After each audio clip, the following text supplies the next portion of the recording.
Welcome back. A local nonprofit, Crisis Center North, is providing critical services to survivors of domestic abuse and their families. One of their programs, Paws for Empowerment, relies on dogs to help them through the healing process. I'm joined now by the president of CCN, Grace Coleman, as well as the Paws coordinator, Dana Hart. And we also have a very special guest with us, as you can see, Ari. Thank you all for coming in. Thanks for having us, Heather. So Ari has a couple of different roles. One is canine court advocate. So can you tell us what that is? Sure. So he goes to court with me, and what he does is he will help victims testify, because as you can imagine, people have gone through terrible situations, someone they loved and trusted, and now it's turned into an abusive situation. So now they have to go into a courtroom that they're completely unfamiliar with, and testify about these personal details in front of other people, including a judge, not sure what's going to happen. Of course, the defendant has a right to be present, so they also are testifying in the presence of the defendant, of the abuser, and sometimes their children are there. So the whole experience is so incredibly stressful. And emotional and overwhelming, and right. So he comes in, and honestly, we walk into like a waiting room of a magistrate, and it changes the entire atmosphere. Yeah. The dynamics are amazingly relaxed. People are smiling. Oh, there's a dog. And then we introduce them to the victim, make sure that they're comfortable with a canine, and it is amazing. They open up, and he gives them the support before they go in. The judges that we go to are very kind and understanding of the benefits of having him, and so they allow him to sit with the victim when they testify about the things that have happened to them.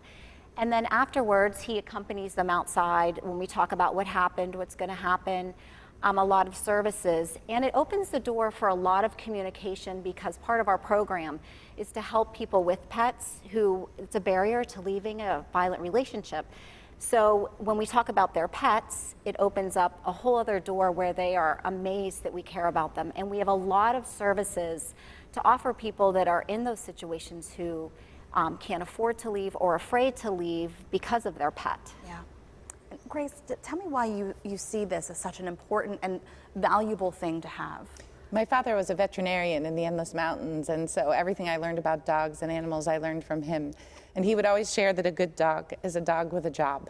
Mm-hmm. And so when he passed away, I decided that I would start this program in his honor and work with primarily shelter dogs who had been cast away to give those good dogs a job. And have you seen the success in this program and helping victims of domestic abuse? Over and over and over again, because dogs as partners can maximize the ability that their handlers have. So their noses are so powerful. They can smell emotion. Yeah. They can smell before someone's going to cry, before the first tear even hits their cheek. And if you can teach those dogs to cue you about what they're seeing, then you can maximize the speed at which you provide an intervention. You know, we had someone here, a veteran on once, who brought his dog in, his service dog, and he told me about his struggles with PTSD, and the dog at one point came right in between us. And he said, see, he's doing this because I'm anxious right now, and he can sense that I need some separation. I need a little bit of space so that I can calm down. To see it in action, it's awe, like you just are in awe that they're able to recognize this and help in those times. And you see that too. I see it so often in court, and then I see it in a lot of the other services when we have the animals stay together, just what you're saying.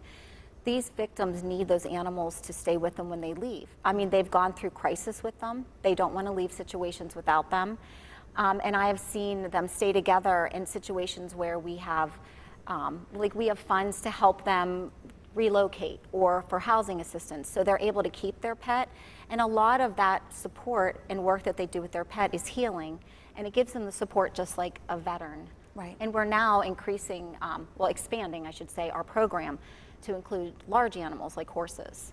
It's wonderful, because we've heard so much about that too and how much that helps.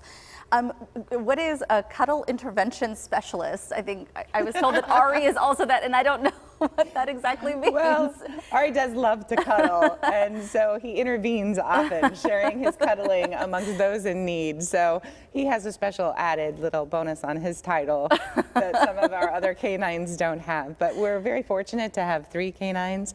Rune is our youngest, and to our knowledge, she's the youngest Labrador Retriever in the country doing this work. She entered the courtroom as a puppy, and so Penny, also who's on the screen, was the first. So Crisis Center North had the first dogs in court in Pennsylvania, and that dog, Penny, was the one who was the pioneer of the movement. So, and have you seen this spread across the state and the country? Is this happening more and more? We're so pleased that other victim service agencies are now utilizing dogs to address trauma because they have so much to offer. And rather than shelter dogs being left alone and having no opportunities, we can now bring dogs that were homeless together with victims who were homeless. Grace and Dana, I'm hoping that you can tell me too, you have a big function coming up and this is a big fundraiser.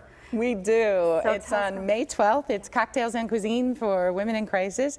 It's one of the top 20 events in Pittsburgh. And just because we planned it, it's totally fun, Heather. So there's going to be over $30,000 of silent auction goods. Wow. We have trips we're auctioning off, but you're going to have to fight me for Iceland because I want to see the Northern Lights in Iceland this year. We have the Gems of Europe where you can go to Spain, Italy, or Ireland. And just for all those people out there that don't want to cook for Thanksgiving, of which I might be one of them, we have a trip to New York City to view the Macy's Day Parade. Wow. And a wonderful restaurant out after that on Thanksgiving Day. It sounds like an amazing evening and helping to give back to. Yeah, it's going to be wonderfully fun, and it helps us provide free services to victims of domestic violence. Thank you both for what you're doing to help other people. It's really amazing. You. Thank you, Ari. Ari, you're the star. You're the star. She's like, oh, Save what? the Oh, world. did you say my name? It's like, Yeah, save the world today. Thank you. I'm going to get my snuggles in with you. I heard you're good at it. Thank you both. Thank you. Thank you.